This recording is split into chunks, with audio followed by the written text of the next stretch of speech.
ZEE5 ಇರುವಾಗ ನೀವು ನಿಮ್ಮ ನೆಚ್ಚಿನ ಶೋಗಳನ್ನ ಎಂದಿಗೂ ಮಿಸ್ ಮಾಡಿಕೊಳ್ಳುವುದಿಲ್ಲ. ಅದು ಸಂಪೂರ್ಣ ಉಚಿತವಾಗಿ. ನಾಗರಾಜ್ ಸರ್, ನನಗೆ ಮದುವೆ ಆಗ್ತಿದೆ.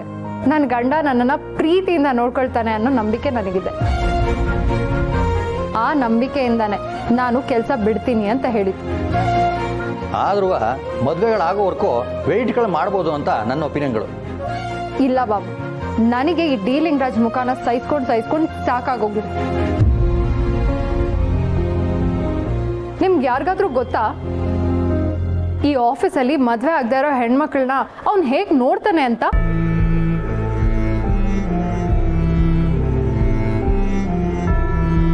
ಏನ್ ಮೇಡಮ್ ಹೀಗೆ ಹೇಳ್ತಾ ಇದ್ದೀರಾ? ಇವತ್ತರೆಗೂ ಈ ವಿಷಯ ನೀವು ಹೇಳೇ ಇಲ್ಲ. ಹೇಳಿದ್ರೆ ಏನು ಪ್ರಯೋಜನ ಸರ್?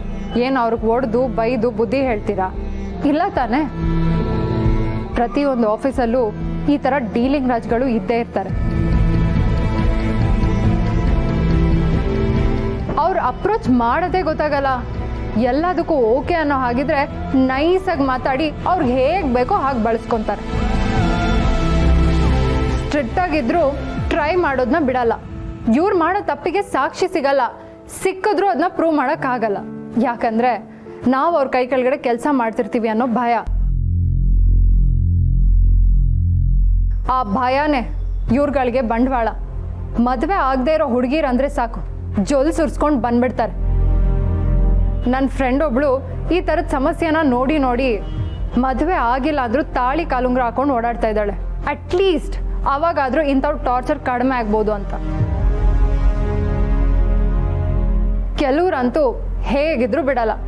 ನನಗಿದ್ನೆಲ್ಲ ಇನ್ನು ಮುಂದೆ ಸಹಿಸ್ಕೊಳಕ್ಕಾಗಲ್ಲ ಶಿವ ಸರ್. ನನಗೆ ನನ್ನ ಬಾಲಾಜಿ ಇದ್ದಾನೆ.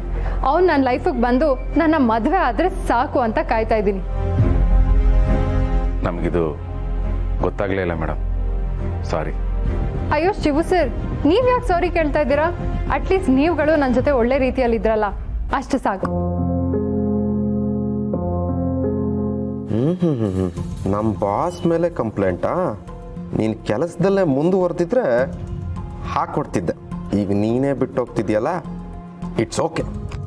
ಹಾಂ, ಒಳ್ಳೇದಾಗಲಿ ಮಾಡಿ ಮೇಡಮ್. Thank you sir. ರೆಸಿಗ್ನೇಷನ್ನ ಮೇಲಲ್ಲಿ ಕಳಿಸ್ತೀನಿ. ಶಿವ ಸರ್, ನನ್ನ ಜೊತೆ ಸ್ವಲ್ಪ ಬ್ಯಾಂಕಿಗೆ ಬರ್ತೀರಾ? ಬ್ಯಾಂಕಾ? ಯಾಕೆ ಮೇಡಮ್? ಬಾಲಾಜಿಗೆ 10 lakh ಬೇಕಾಗಿತ್ತಂತೆ.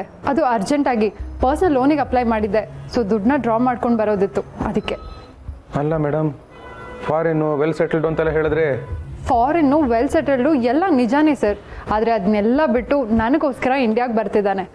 ಅದಕ್ಕೆ ಮುಂಚೆ ಅಲ್ಲಿ ಏನೋ ಸ್ವಲ್ಪ ಕಮಿಟ್ಮೆಂಟ್ ಇದೆಯಂತೆ, ಅದನ್ನೆಲ್ಲ ಕ್ಲಿಯರ್ ಮಾಡ್ಕೊಳ್ಳೋದಕ್ಕೆ 10 lakh ಬೇಕು ಅಂತ ಕೇಳಿದ್ದಾನೆ. ಏನೋ ಮಿಸ್ ಹೊಡಿತಾ ಇದೆಯಲ್ಲ, ಎಲ್ಲೋ ತಪ್ಪಾಗ್ತಿದೆ ಅಂತ ನನ್ನ ಮನಸ್ಸು ಹೇಳ್ತಾ ಇದೆ. ಮಾರ್ಗಿ ಮೇಡಮ್, ಹೀಗೆ ಹೇಳ್ತೀನಿ ಅಂತ ಬೇಜಾರು ಮಾಡ್ಕೋಬೇಡಿ. 10 ಲಕ್ಷ ಅನ್ನೋದು ಏನು ಕಮ್ಮಿ ಅಮೌಂಟ್ ಅಲ್ಲ. ಫಾರಿನ್ನು ಅಂತ. ಸರ್ ಪ್ಲೀಸ್, ನೀವು ನನ್ನ ಪ್ರೀತಿ ಬಗ್ಗೆ ಬಾಲಾಜಿ ಬಗ್ಗೆ ಏನೇನೋ ಮಾತಾಡಬೇಡಿ. ನನಗೆ ನನ್ನ ಕೆಲಸ ಹಣಕ್ಕಿಂತ ನನ್ನ ಬಾಲಾಜಿನೇ ಮುಖ್ಯ. ನೀವು ನನ್ನ ಜೊತೆ ಬರೋಕ್ಕಾಗಿಲ್ಲ ಅಂದ್ರೂ ಪರವಾಗಿಲ್ಲ, ನಾನು ಮ್ಯಾನೇಜ್ ಮಾಡ್ಕೊತೀನಿ. ಥ್ಯಾಂಕ್ಸ್. ಅಲ್ಲ ಮಾರ್ಗಿ ಮೇಡಮ್, ZEE5 ಆಪ್ ಡೌನ್ಲೋಡ್ ಮಾಡಿ ಎಲ್ಲಾ ಸಂಚಿಕೆಗಳನ್ನು ಸಂಪೂರ್ಣ ಉಚಿತವಾಗಿ ನೋಡಿ.